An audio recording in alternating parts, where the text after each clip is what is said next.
istrinya baik, anaknya pasti baik. Betul. Tapi kalau suami baik, anak belum tentu baik. Betul. Kita ulang sekali lagi, bisa? Kalau istri baik, anak pasti baik.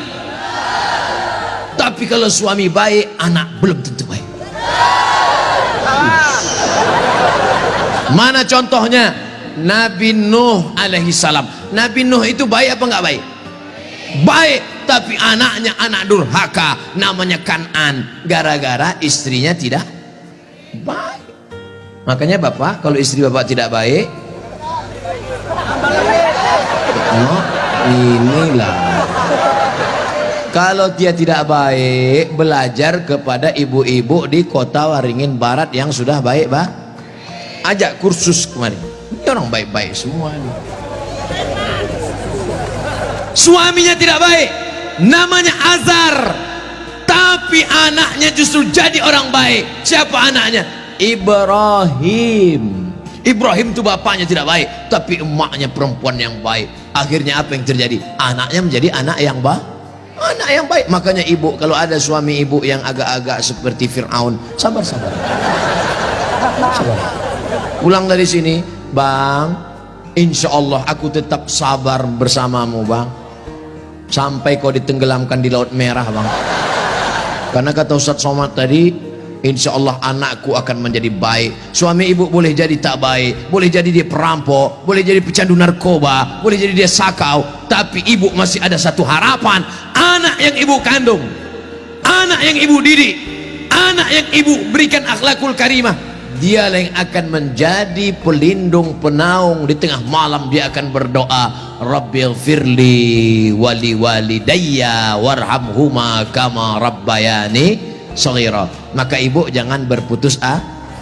Kadang banyak ibu-ibu ini putus asa, pulang ke rumah suami selingkuh, mabuk, langsung pergi ke kamar mandi, minum teh botol.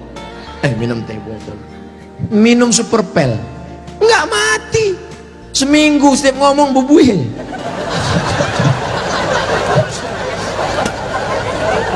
Ibu harus tegar, ibu harus kuat, ibu ada harapan. Harapan ibu siapa? Anakku akan jadi polisi, amin.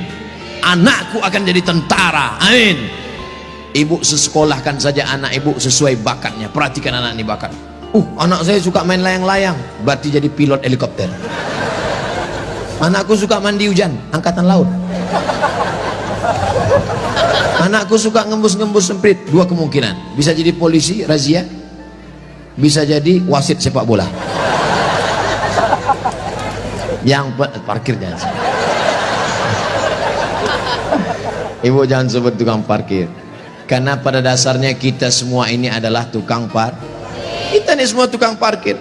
Tirulah iman tukang parkir. Mobil mewah harga 2 miliar. Mundur betul parkir. Setelah begitu diambil mobil ini, adakah tukang parkir yang marah? Tidak ada. Ada nggak tukang parkir ngamuk-ngamuk? Kenapa mobil ini diambil? Saya sudah menjaganya 2 jam. Nggak ada. Kalaupun ada berarti gila.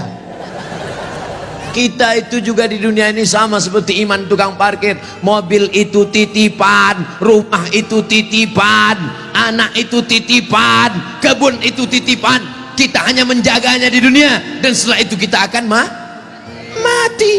Ada yang punya kita? Tidak. Makanya bapak, berapa banyak bapak ketika istrinya meninggal, dia nggak ada nangis. Pas ditanya, bapak nggak nangis? Titipan, Pak Ustaz. Ustadz ini ceramah nggak enak, pas giliran mati istri aja. Oke, sekarang kita balik. Berapa banyak ibu-ibu yang imannya sudah mantap, dia menganggap ini semua titipan, hilang tidak apa-apa, meninggal suaminya, dia tegar. Ibu nggak nangis, titipan, Pak. Tapi ada satu ibu menangis, papa, jangan kau tinggalkan mama sendiri, Pak. Pas ditanya sama tetangga, ibu nangis kenapa? Warisan dikit.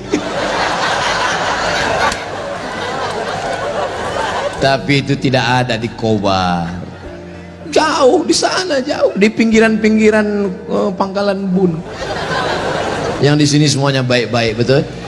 Ibu menerima mereka bukan karena hartanya, tapi karena mereka mampu membimbing ibu dan anak-anak mencari ridha Allah Subhanahu wa taala. Ibu yang malam ini datang menggendong anak, ibu yang malam ini datang menyusukan anak, insya Allah anak itu yang nanti akan menjadi pemimpin bangsa di masa depan. Makanya ibu sabar-sabar. Berapa kali ibu diusir dari majelis karena anaknya menangis, betul? Mau akad nikah, aku nikahkan engkau dengan anakku dengan mahar seperangkat alat sholat.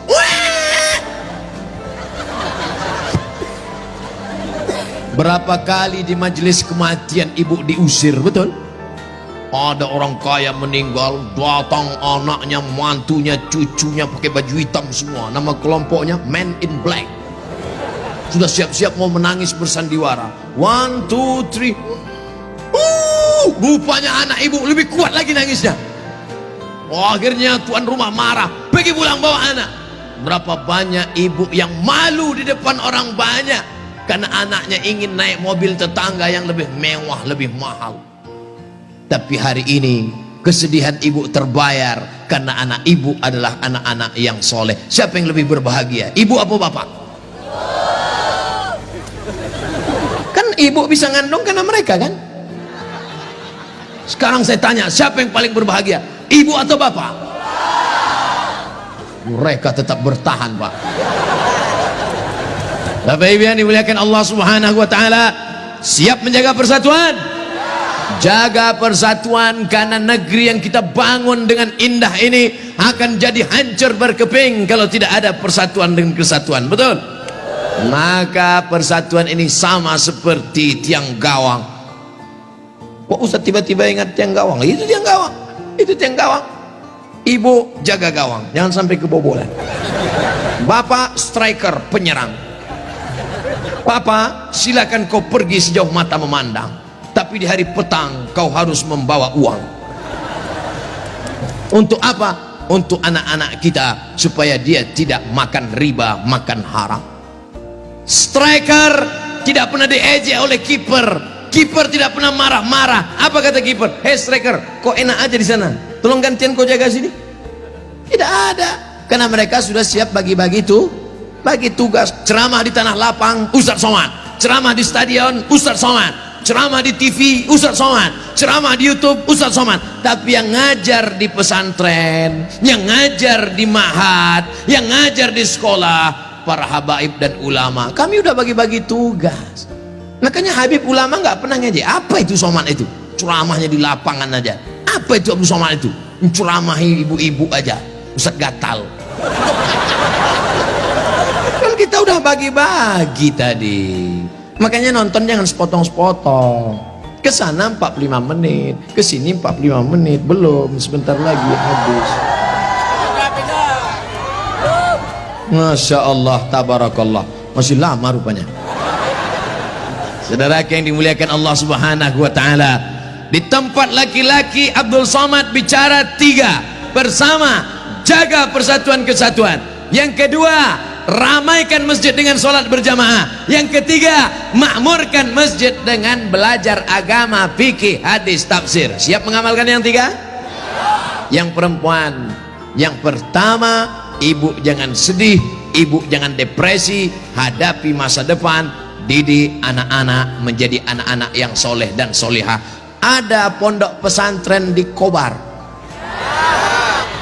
Tamat SD. Sebelum SD jangan sedih, kasihan. Ingusnya 12. Kalau 11 itu biasa, bengkok. Belum sampai hati. Ustaz Somad dulu pesantren, saya masuk pesantren taman SMP, kegedean. Yang paling bagus taman SD, masuk pesantren. Siap memasukkan anak ke pesantren taman SD? Janji? Ibu ingat, ibu punya uang banyak, belikan dia gadget, belikan dia motor, belikan dia mobil. Dia kaya, dia banyak uang, dia ganteng, dia cantik, tapi dia sakau, gemetar, sakit, gak ada gunanya. Makanya benteng terakhir menjaga anak-anak kita adalah pondok pesantren. Tapi pesantren ini kadang-kadang nasib bak kerakap tumbuh di batu, hidup segan mati tak mau. Santrinya 1000, WC-nya 10. Ngantrilah santri-santri, wajahnya biru, menahan serangan. Maka ceramah saya di Palembang, Ustadz Abdul Somad, saksikan hari ini sumbangan 52 unit. 52 unit apa Kiai? WC. Mantap, bagus, itu yang perlu.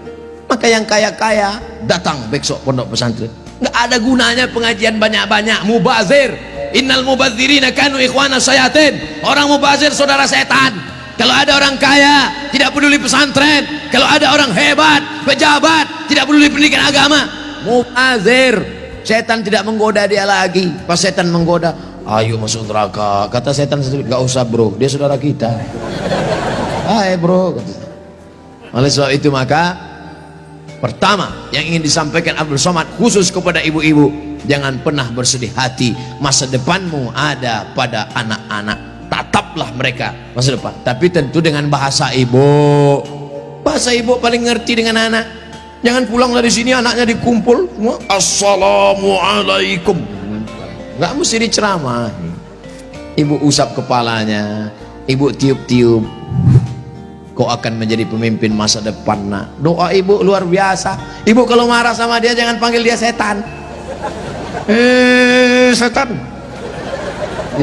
Tuyul. Jangan panggil dia. Calon bupati kota Waringin Barat. Gitu cara manggilnya. Calon anggota DPD. Gitu. Insya Allah dia jadi nanti, insya Allah. Amin.